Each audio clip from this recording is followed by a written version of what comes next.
जब श्री रामचंद्र जी को कुत्ते ने बताया न्याय का अनोखा तरीका, श्री रामचंद्र जी वनवास के बाद अयोध्या लौटे तो खूब धूमधाम से उनका राजतिलक हुआ।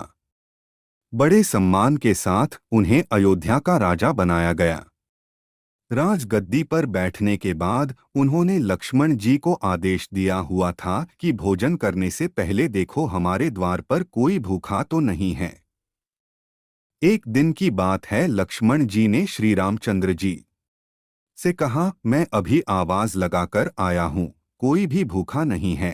श्री रामचंद्र जी ने कहा, दोबारा जाओ और जोर से आवाज लगाओ, शायद कोई भूखा रह गया हो।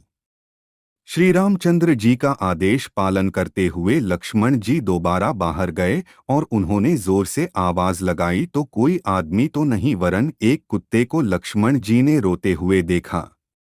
अंदर आकर उन्होंने श्री रामचंद्र जी से कहा, बाहर कोई व्यक्ति भूखा नहीं है, बल्कि एक कुत्ता अवश्य रो रहा है।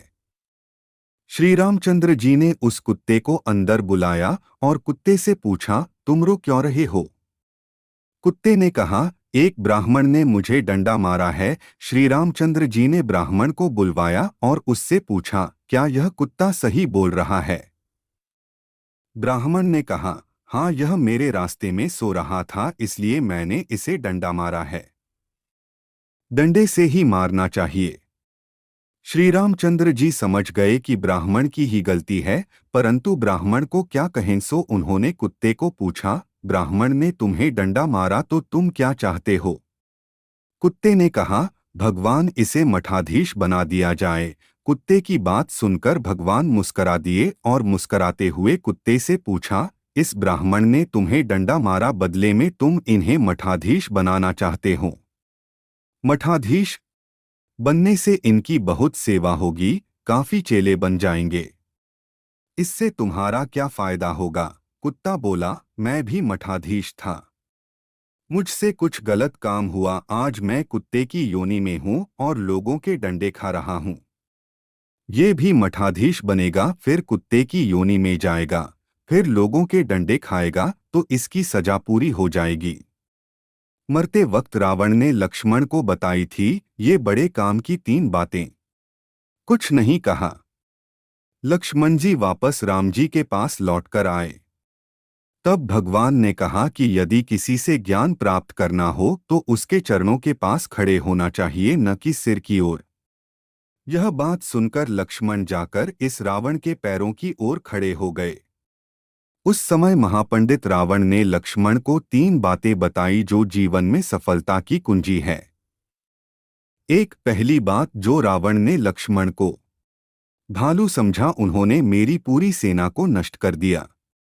मैंने जब ब्रह्मा जी से अमरता का वरदान मांगा था तब मनुष्य और वानर के अतिरिक्त कोई मेरा वध न कर सके, ऐसा कहा था, क्योंकि मैं मनुष्य और वानर को तुच्छ समझता था। मेरी गलती हुई। 3, रावण ने लक्ष्मण को तीसरी और अंतिम बात ये बताई कि अपने जीवन का कोई राज हो तो उसे किसी को भी नहीं बताना चाहिए। यहाँ भी मैं चूक गया, क्योंकि विभीषण मेरी मृत्यु का राज जानता था। ये मेरे जीवन की सबसे बड़ी गलती थी। इन 6 लोगों के श्राप के कारण हुआ था रावण का सर्वनाश। हम सब जानते हैं कि रावण बहुत ही पराक्रमी योद्धा था। उसने अपने जीवन में अनेक युद्ध किए। धर्म ग्रंथों के अनुसार उसने अपने जीवन में लड़े कई युद्ध तो अकेले ही जीत लिए थे। इतना पराक्रमी होने के बाद भी उसका सर्वनाश कैसे हो गया? रावण के अंत का कारण श्रीराम की शक्ति तो थी ही, साथ ही उन लोगों का श्राप भी था जिनका रावण ने कभी अहित किया था। धर्म ग्रंथों के अनुसार रावण को अपने जीवन काल में मुख्यतः 6 लोगों से श्राप मिला था। यही श्राप उसके सर्वनाश का कारण बने और उसके वंश का समूल नाश हो गया। जानिए किन किन लोगों ने रावण को क्या क्या श्राप दिए थे। 1, रघुवंश में एक परम प्रतापी राजा हुए थे जिनका नाम अनर्ण्य था। जब रावण विश्वविजय करने निकला तो राजा अनर्ण्य से उसका भयंकर युद्ध हुआ। उस युद्ध में राजा अनर्ण्य की मृत्यु हो गई, लेकिन मरने से पहले उन्होंने रावण को श्राप दिया कि मेरे ही वंश में उत्पन्न एक युवक तेरी मृत्यु का कारण बनेगा। एक बार रावण भगवान शंकर से मिलने कैलाश गया। वहां उसने नंदीजी को देखकर उनके स्वरूप की हंसी उड़ाई और उन्हें बंदर के समान मुख वाला कहा। तब नंदीजी ने रावण को श्राप दिया कि बंदरों के कारण ही तेरा सर्वनाश होगा। रावण ने अपनी पत्नी की बड़ी बहन माया के साथ भी छल किया था। माया के पति वैजयंतपुर के शंभर राजा थे। एक दिन रावण शंभर के यहाँ गया। वहां रावण ने माया को अपनी बातों में फंसा लिया। इस बात का पता लगते ही शंभर ने रावण को बंदी बना लिया। उसी समय शंभर पर राजा दशरथ ने आक्रमण कर दिया। उस युद्ध में शंभर की मृत्यु हो गई। जब माया सती होने लगी तो रावण ने उसे अपने साथ चलने को कहा। तब माया ने कहा कि तुमने वासनायुक्त मेरा सतीत्व भंग करने का प्रयास किया, इसलिए मेरे पति की मृत्यु हो गई। अत तुम भी स्त्री की वासना के कारण मारे जाओगे। एक बार रावण अपने पुष्पक विमान से कहीं जा रहा था।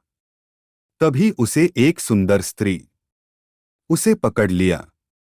तब उस अप्सरा ने कहा कि आप मुझे इस तरह से स्पर्श न करें, मैं आपके बड़े भाई कुबेर के बेटे नलकुबेर के लिए आरक्षित हूँ, इसलिए मैं आपकी पुत्रवधू के समान हूँ।